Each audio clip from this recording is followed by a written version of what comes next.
Welcome to Speaking Places, the daily podcast where ancient landmarks speak in their own voice.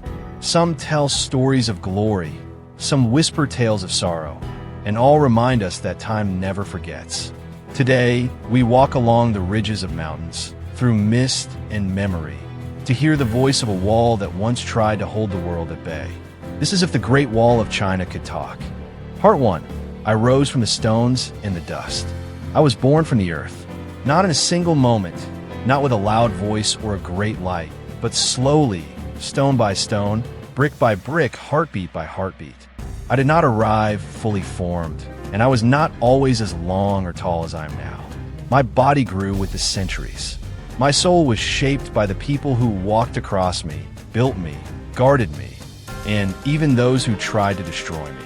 Before I was a wall, I was a path, a trail carved by animals, by wind, by humans wandering from one hill to the next. Long before I had a name, people walked the ridges of these mountains. They watched the sky, they listened to the rustle of the trees, and they feared what might come from the other side. The north was wide and open, cold winds, fast horses, unknown tribes. There was no safety in the flatlands. So the people turned to the mountains, and the mountains turned to me. At first, I was only packed earth, not the strong, proud wall you see in pictures today. Just mounds of dirt pressed together, sometimes with stones, sometimes with wood. I followed the curve of the land, always climbing and dipping, like a great sleeping dragon. My earliest bones were shaped during the Warring States period, long before China was one nation. Small kingdoms, Qi, Yin, Zhao, and others, built me in parts, each to protect themselves. These walls were not connected, not yet. I was a broken line, like a necklace with missing beads. But still I stood. Even then, I had purpose, to guard, to divide, to warn. When the Qin dynasty came, something changed. Qin Shi Huang, first emperor of China. He was not like other rulers. He was young, full of fire, and he wanted to live forever. He unified the warring states, and in doing so, he looked at all the walls built before him. He ordered them to be joined. He wanted me to stretch across the north, to hold back the Xiongnu, the fierce horsemen from the steppes. And so, thousands of men were sent to the mountains. Soldiers, farmers, prisoners, scholars. No one was safe from the emperor's command. They brought no machines, no trucks, no loud tools. Only hands. Hands that bled and hands that froze. They used what they could carry: earth, wood, stone. They died by the hundreds. Cold, hunger, accidents. Many were buried within me. I remember their names, though no one else does. Their bones rest in my shadow. Sometimes, when the wind is just right, you can hear their whispers in the cracks of my stones. They do not speak of anger. They speak of longing. For home. For warmth. For mothers and children they would never see again. I do not forget them. They are part of me.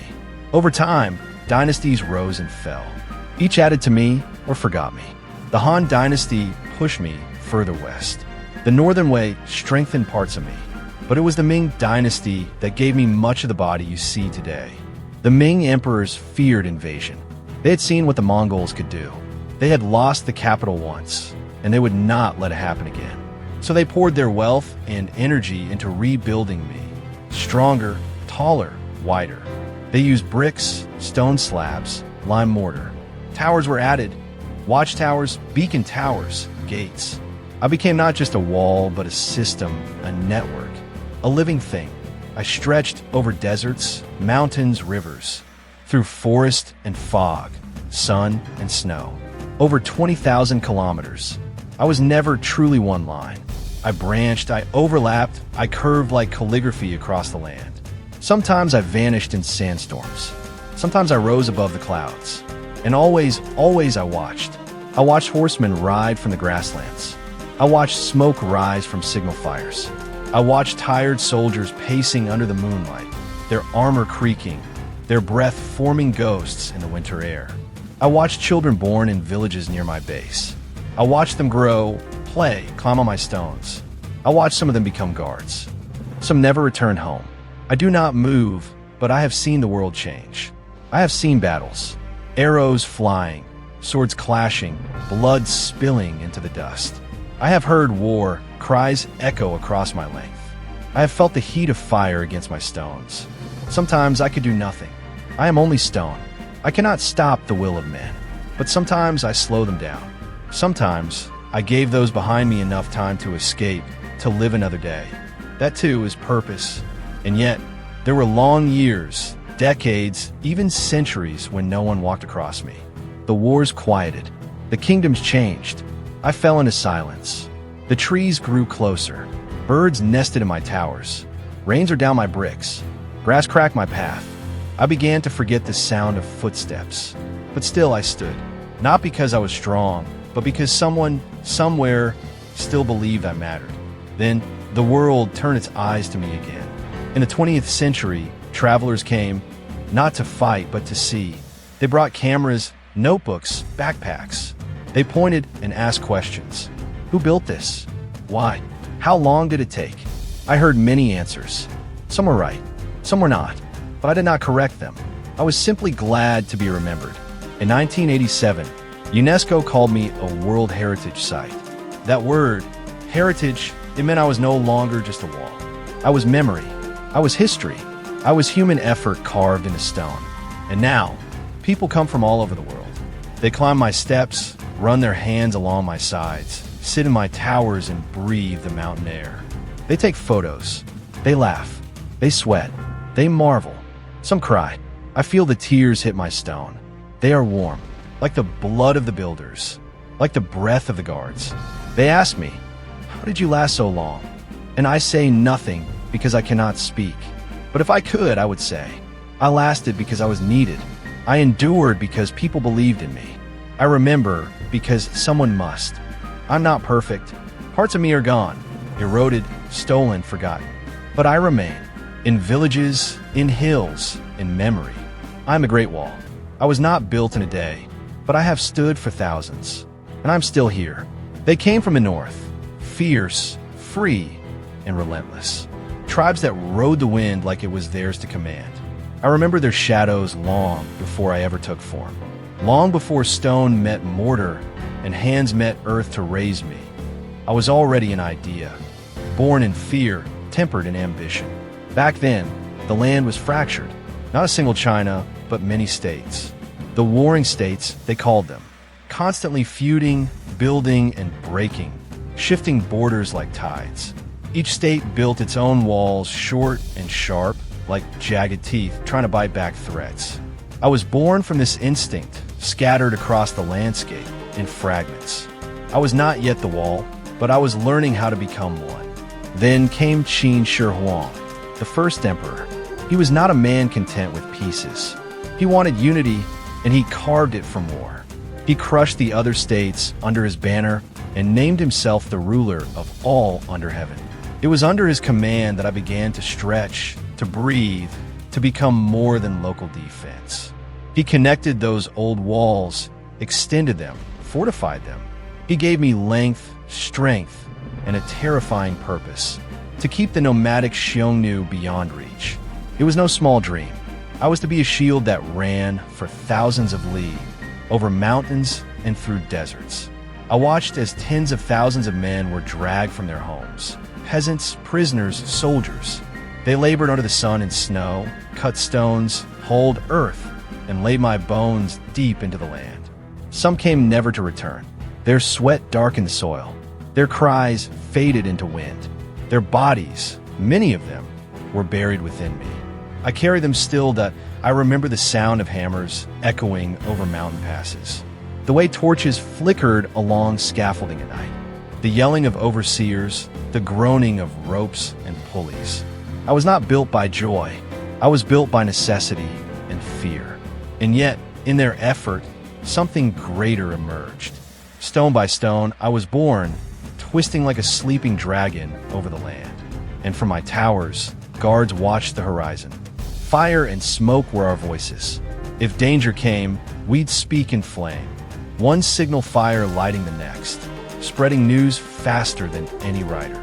In those days, I was alive with purpose. But I was not impenetrable. The Xiongnu were clever. They found ways around me. Through me, past my weakest joints. Raiders slipped through under cover of night, or bribed those meant to guard me. I was long, but not always strong. I was mighty, but not always watched. Still, I remained.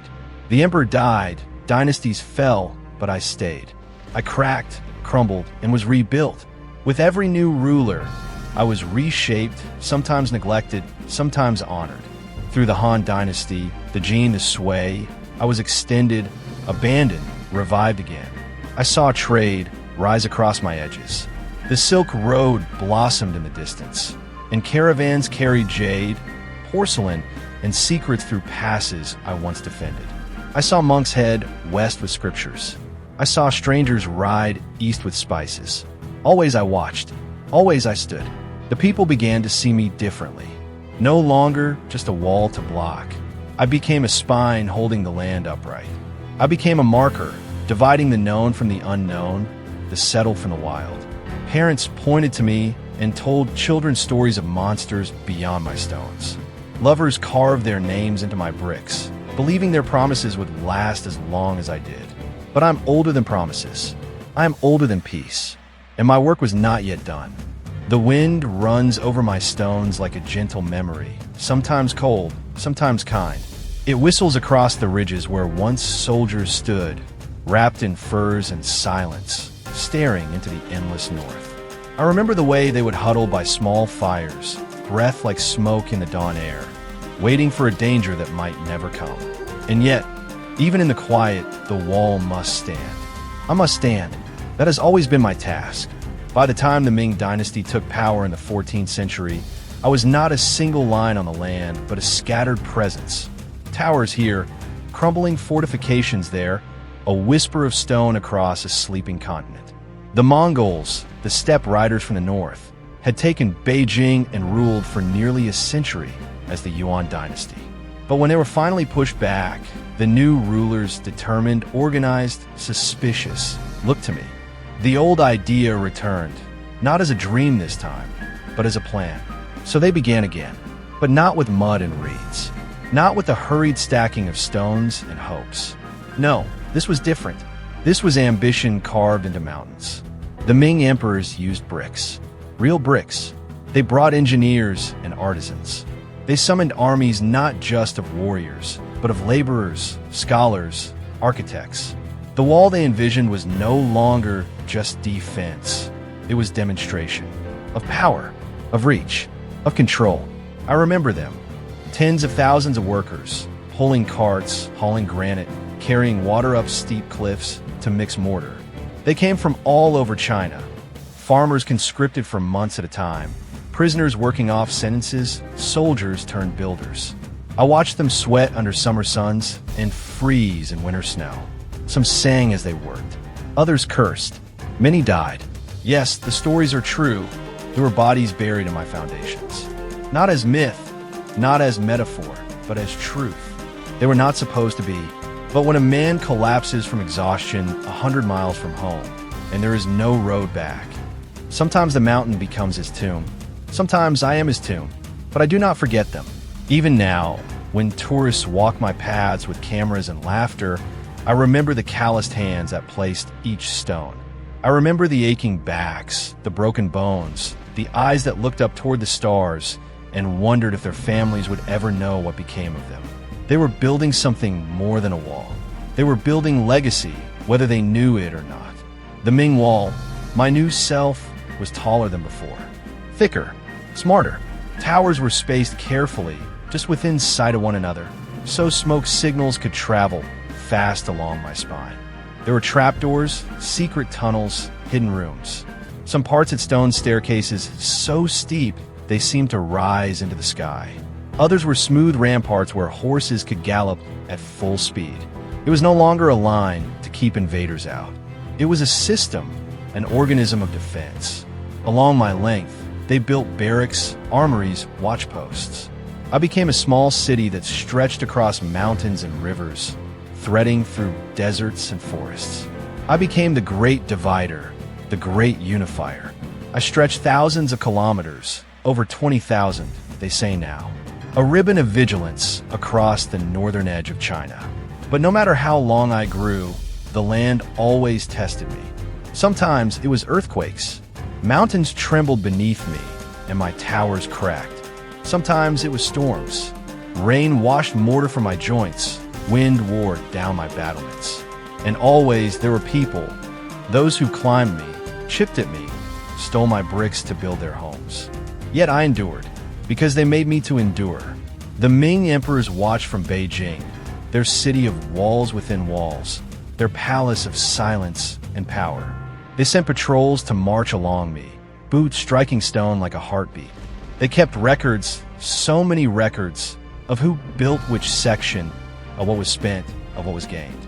And though they never said it aloud, I think they were afraid, not just of the Mongols, but of themselves, of the rebellion that always smoldered beneath the surface, of the people they ruled, of time itself. So they poured their fears into me. They made me strong, so they would not feel weak. But fear is a strange kind of builder. It does not last. The Ming dynasty, for all its plans, began to falter. Corruption, famine, revolt, it all returned. In 1644, rebels stormed the capital, and the last Ming emperor hung himself under a lonely tree. The gates of the wall were opened not by force, but by invitation.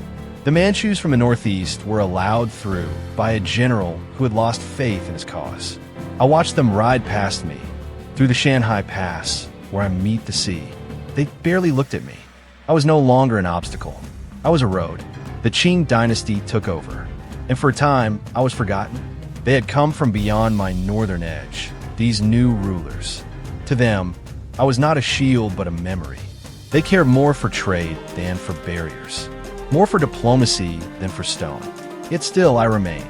I was quiet in those years. The soldiers dwindled. The towers crumbled. Ivy grew over some of my shoulders. Birds nested in my watchtowers. Locals herded goats along my paths. Children climbed my sides like playgrounds. No imperes visitiv, no scouts petrov. But I'm used to waiting. Time passed. Centuries turned. China changed. Then came the foreigners. They arrived by sea, not land. British ships, Portuguese traders, missionaries, diplomats, and later invaders. The Opium Wars, the unequal treaties, the carved-up coasts. None of it touched me directly. I was inland in the north, but I felt the tremors. I heard the whispers. They called me the Great Wall of China. That name had never been used before. To the Chinese, I was just the Long Wall, Chansha. A description, not a title. But foreigners gave me a grandeur, a singular identity. In their eyes, I became a wonder. They came to see me, sketch me, write about me in books. Poets described me as a dragon sleeping across the mountains. Travelers claimed you could see me from the moon. You cannot. That was always a myth. But I did not mind. Stories are also a kind of mortar. They hold a thing together. And then the 20th century arrived. Fast, loud, furious. Revolution swept China. Dynasties fell. Republics rose. Warlords carved the land. Then the Japanese came. And for the first time in centuries, I heard the sound of gunfire again. In the Second Sino-Japanese War, battles raged near some of my oldest stones. Bombs shook my towers. Blood soaked the soil. And I wept, not because I was wounded, but because I had hoped never to hear war again. I had hoped that after all those years, the world had learned. It had not. After the war came more change. A civil war. A new republic. The People's Republic. Chairman Mao, with his vision of unity and strength, famously said, "He who has not climbed the Great Wall is not a true man." For a moment, I thought he might restore me. But restoration was not the goal. Revolution was. During the Cultural Revolution, I was seen as old, useless, a relic of feudalism. Some of my bricks were taken to build pig pens. Red Guards mocked my history. I became a backdrop for ideology, not a monument. And yet, I remained. Through all of it, emperors, invaders, revolutions, earthquakes, I stood. Parts of me fell, yes, but the idea of me never did. And ideas, once planted, are hard to erase. In the late 20th century, something strange happened. People began to care about me again, not just as a wall, but as a story. Scholars studied my history. Engineers mapped my path. Tourists arrived in waves, climbing my restored steps at Badaling, standing on my shoulders to take selfies, to feel, if only for a moment, what it means to touch time. I hear their laughter, their wonder, their questions. How old is it? Who built this? How long is it really? I smile in the way only a wall can, because I know the answers. I am the answers, and I am not done speaking. Let the world listen. Let the mountains echo. Sometimes, when the stars blink quietly above me and the wind settles over the stones like a sleeping bird, I remember the horses. Thousands of them once thundered across the northern plains, manes flying, hooves tearing the earth, riders gripping reins with frozen fingers.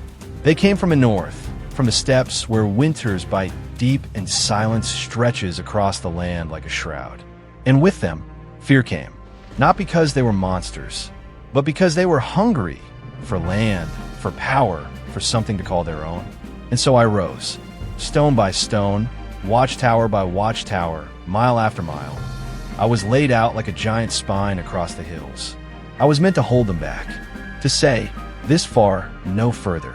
But walls do not breathe. I could not shout. I could not bleed. I could only stand.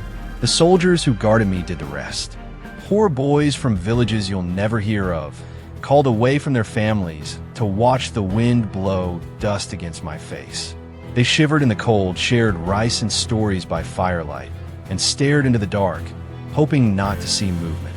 They carved poems in my bricks, little verses about homesickness, about lost lovers, about the moon. Some even wept into me. I held their tears as I held their weight. There were times I felt proud, times when the signal fires lit up one by one across the mountains, racing faster than sound, warning that riders were near.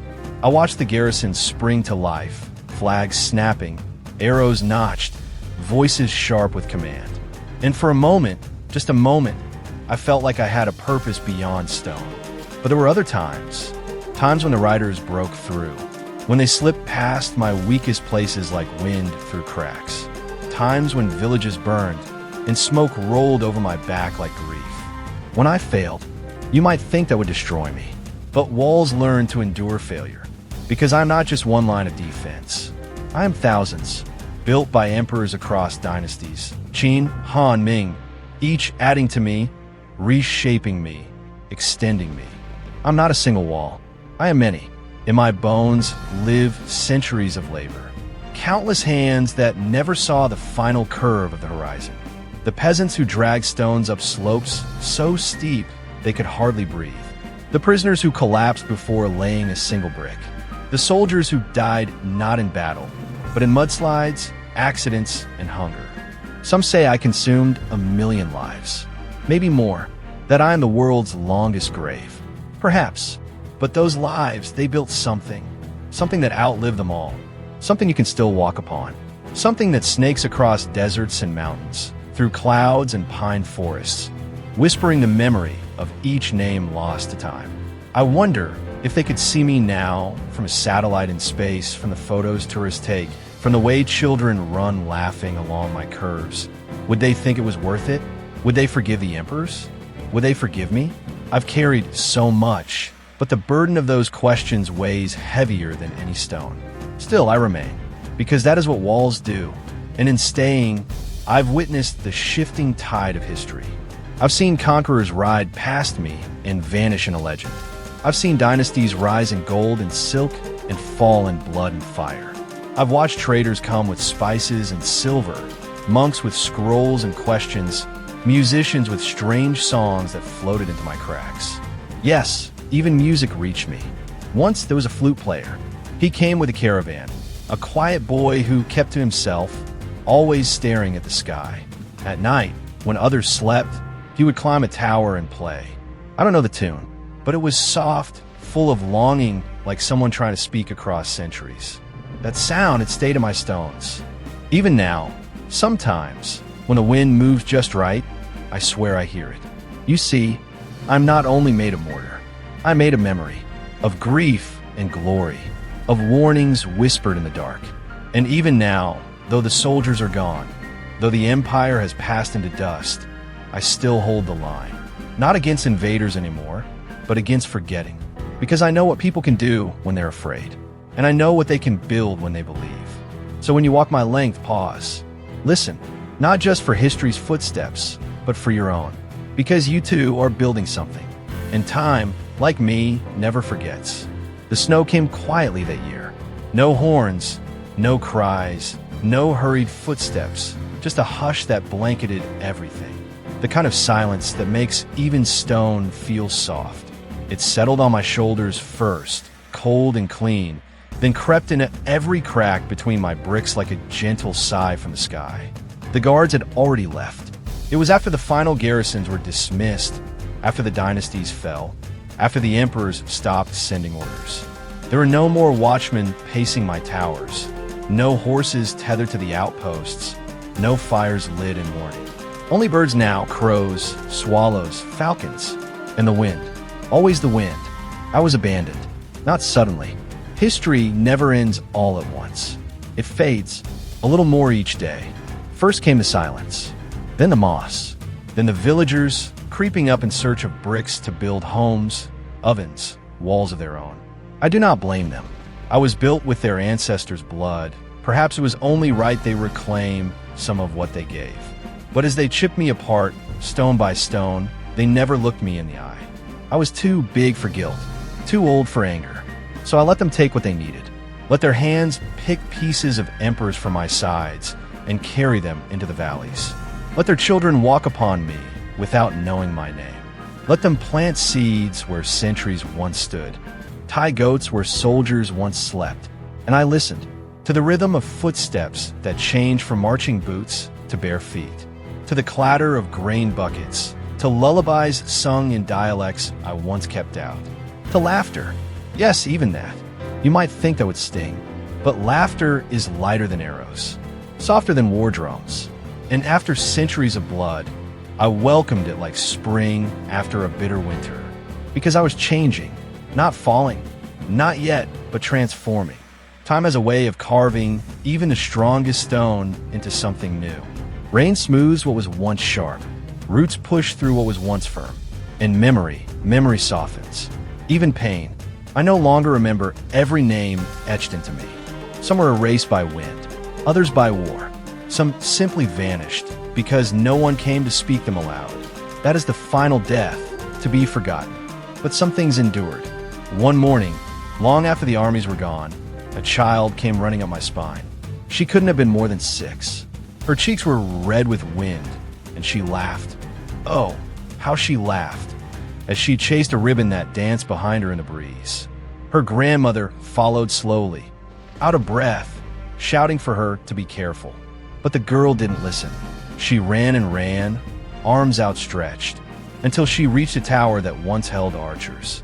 She climbed to the top and looked out. I don't know what she saw, rice fields, mountains, maybe just sky. But she turned to the wind and shouted, "I'm flying." And in that moment, I believed her. Because what am I, if not wings laid across a nation? For centuries, I was meant to keep people out. But now, I carry them up. Tourists from across the world come with cameras and shoes unfit for mountains. They huff and puff and lean on my side for balance. They smile for photos, then leave. But for a moment, I hold them, just as I held the warriors, the traders, the kings. Some cry when they reach the highest points. Not from pain, from something else. Something they can't explain. I think it's awe. Not at me, exactly, but at what time can do. How it breaks. How it rebuilds. How it turns walls into stories, and stories into bridges. Because that's what I've become. A bridge. Not across rivers, across centuries. Across memory. Across identity. Foreigners come, expecting ruins. But they find echoes. One man, from a faraway country, knelt and touched my stones as if in prayer. He whispered something, not in Chinese, not in any tongue I recognized, but his eyes were wet. And in that silence, I understood. He was speaking to someone, maybe to his ancestors, maybe to history itself. And I, the Great Wall, listened, because though I do not speak, I have always listened. I listened when generals barked orders, when mothers whispered goodbye, when flames crackled and drums pounded and emperors begged heaven for favor. I listened when hearts broke, when dreams were buried, when peace came in soft, uncertain footsteps. And now I listen still, to your feet, your breath, your silence when you pause and realize just how far I stretch. Not just across mountains, but across time. They say I'm a wonder of the world, but I wonder about the world too. How it spins and spins and spins. And yet, somehow, always returns to the same questions. Who are we? What do we build? What survives after we're gone? I don't have the answers. I'm only stone. But maybe you do. Maybe, as you walk along my spine and feel the weight of history beneath your steps, you'll hear something too, a whisper in your bones. A reminder that even the greatest walls do not last forever, but the stories they carry just might. Thank you for joining me on this first step along my ancient path. This is just part one of the story I have to tell, and there's so much more to share. Be sure to subscribe and leave your thoughts in the comments. I'd love to hear which parts of my journey you find most fascinating. Don't forget to come back tomorrow for part 2, where the story continues and more secrets unfold.